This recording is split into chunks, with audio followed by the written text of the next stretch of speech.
Hey everybody, Marcos Villegas here in Los Angeles, being joined with Jarrell Big Baby Miller. We're one of his students, pupils now, I guess, supporting.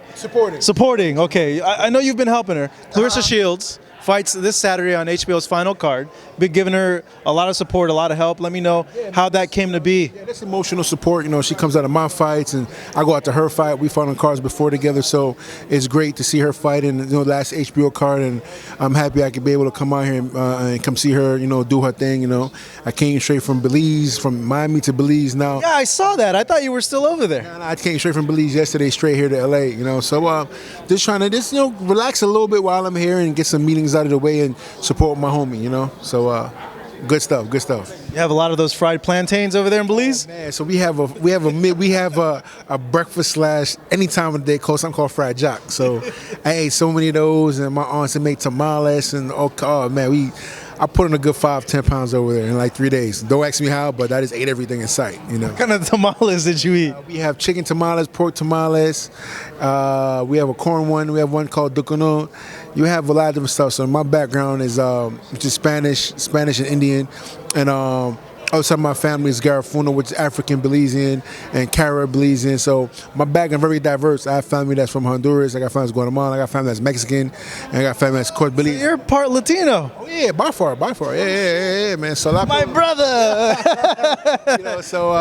My father's is Haitian Dominican descent, and I was raised in Belize. So I'm very diverse, man. Very diverse. People don't, I've gotten bigger and my complexion has gotten darker over the years, but my ethnicity and background is very diverse in Central America. You understand Spanish? Some of it. When I was younger, I understand it more because my aunts speak a lot more. But as I got older, I haven't been around it as much as I was supposed to. But I need to learn Spanish and Haitian Creole, French. So yeah, man. So a lot of work to do. Man, so your heavyweight division right now is on fire, and I know you've been asked this a lot. But when you were watching the Fury Wilder fight, what were your impressions of the fight? I mean, my unbiased opinion. Stylistically, it wasn't the greatest fight. It was. If you're a boxing pugilist, you're gonna be like, this styles look horrible. But I mean, from a fan point, it was a win for heavyweight division. It was a win for boxing in America too, because it was entertaining. But Tyson Fury was the better boxer. For bigger guys, definitely can move very well. Better punching skill, but not. It's a boxer versus a puncher. You can see again that Deontay was exposed in this fight. All he has is a 1-2. And he missed it a million times. But if Tyson Fury only would have stayed focused for 3 more minutes, he would have been heavyweight champion of the world right now. But that's the thing about heavyweight division. It can change the spin of an eye. And it was, I jumped out of my seat when I seen him knock Tyson Fury out. And Tyson Fury got off that canvas. And it took a lot of heart to do that and will to do that. And the way he did it was definitely courageous. And that's what the kind of fights you want to see. So it was a win for boxing heavyweight division. But if they fight me, I'm knocking them the hell out. Before we get to you fighting them, who'd you see winning? Fury? Okay, if you go from a statistically point system, which is boxing based on, I gave Deontay, I think, the second round. And you can still argue from 3 to 7, 3 to 8, Deontay might have won 2 rounds. So it was like two rounds to 5 or at that point. So every time that Deontay knocked Tyson down, it gives you basically a 2-point deficit. You got knocked down twice. You can argue he won 2 rounds to the 1 round in the early part of fights. That's 6 rounds. So you can call it a draw style because of the point system. But if you look at it from how Tyson Fury controlled the fight, you could say Tyson Fury won the fight. So I could give Tyson Fury a round or 2 winning the fight, or I could give it a draw. So I'm not mad at the draw. It's just that every round, Deontay practically was losing, and up to the point where he knocked down Tyson Fury, he was losing. But that's boxing. Anything can change. So I'm happy with a draw. I think a draw was fair. But you personally? I think it was a draw. I think it was a draw. I don't. If I think about boxing, Tyson would have won the last round, didn't get dropped, he'd have won the fight. But because he got dropped, I call it a draw. When he got knocked down and he got up, I know there's been a lot of talk about the count being late. Correct. Do you think? Yeah, the count was definitely over 10 seconds. But I guess the referee seen 2 warriors going at it. He gave him a chance to get up. And the way how Tyson Fury was on the canvas, it wasn't like he was completely knocked out. He was coherent. His eyes were open. He was like, okay, time to get up. Took his slow time to get up. The referee looked in his eyes. You're okay. He's like, I'm good. And he got the box and started moving very well. And Tyson was able to close the show. So it's one of them type of things where the referee judgment does come into play. And I think it was a good call. I think it was a good call on the referee. I think he gave him a shot. He got back up and he started moving. He wasn't as hurt as he was when he hit the canvas. But, you know, Deontay wants to get mad at that, but look when he fought Luis Ortiz. He was out for a minute and a half. They wasn't doing jack. And the referee didn't break it up, made him hold on for a minute and a half. If they did that in that fight, Ortiz would have probably been heavyweight champ to this day, you know? And if Deontay was hurting Ortiz like that, the referee would have jumped in and stopped the fight on Ortiz for sure. So, I mean, you gotta, you know, sometimes people get gifts. Tyson got a little gift, and Deontay's got many gifts before, so it's part of the game.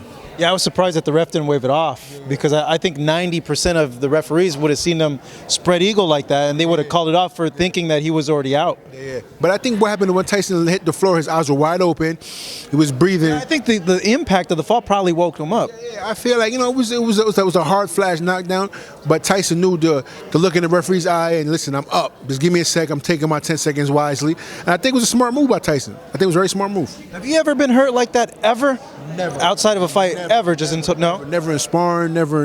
I'm trying to think like what's going on. What would go on through an athlete's mind, and how would they feel? Yeah, I've been dinged before where I'm like, okay, do I jump back on this guy or do I move a little bit, outbox him?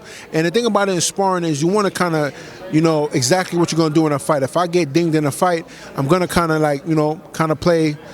How can I play chicken per se? I'm going to try to rush him, but not exactly. I'm just kind of give him the feint, so he'll kind of be scared. But a scare tactic is kind of back him off a little bit, so I can get my awareness back. So I think, you know, composed fighters know what to do in that situation, and Tyson did the right thing.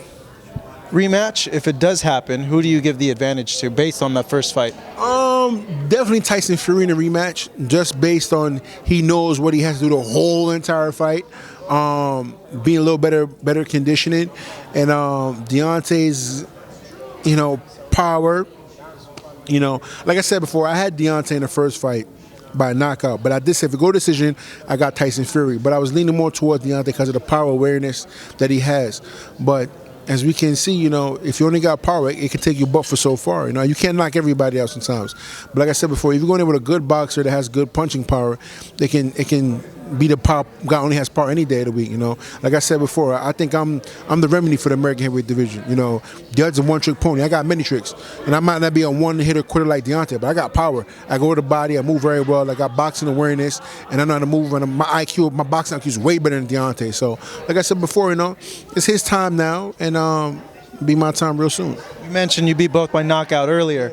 Why do you feel you beat them both by knockout? Because I put a different kind of pressure on. Like, Tyson was able to do what he wanted to do because it was his kind of speed. The lethargic, you know, 1-2, move out the way, 1-2. Kind of seen Deontay. Deontay can't really feint very well. It was his kind of stylistic needs to fight for him to where a bigger guy can set his pace.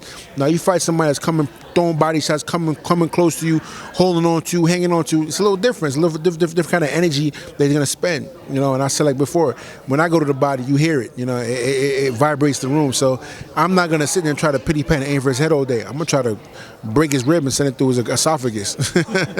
So where does Anthony Joshua play in all this in terms of you? Because I know there's been talk that potentially you are an opponent when he comes here to the States, but now he's kind of like in a position too where like he could pick and choose what fight he wants, and either Wilder or Fury is a big fight for him also. I mean, AJ's been picking his fight since he won against Joseph Parker, you know what I mean, from Carlos Takam and a bunch of other guys. But, I mean, it's at this point now the only three people that he can really fight is me, Dylan White, which already beat already, but they've made a good case for Dylan White after Dylan White has beaten nobody except Joseph Parker. So it's me, Dylan White, or Deontay, you know, and Tyson Fury still has to deal with this Deontay Wilder rematch situation. But other than that, there's nobody else for him to really fight on the table that makes any kind of sense, you know. But a lot of people are calling for the Deontay Wilder fight. But we'll see, you know what I mean? Like I said before, I'm not too I highly doubt, I'm 100% sure I'm not fighting him in April. It'll probably be the end of the year towards September, will probably be more realistically. But either way, man, once they give me the word, I'll be ready. Based on what you saw, do you feel that Wilder and Fury are the best two after you? Because obviously you think you're the best in the world. But do you think that, or do you feel AJ's still at the top of the heap? I think AJ's still at the top of the heap per se. I think it's, you know, myself, you know, Dylan White. Dylan White's probably in the fourth place. You know, AJ's like second, and you know Deontay and Fury is kind of fighting for third place right now. So I mean, there's some good competition there to be made. You know what I mean? Everybody, I know sometimes we call everybody he's a bum, but no, not everybody's bums. One fighter, another guy bum, you know. But we all know everybody has that ability to be heavyweight champ of the world, and a lot of fights are there to be made. But I know once I get in there, none of these guys are going to stop me.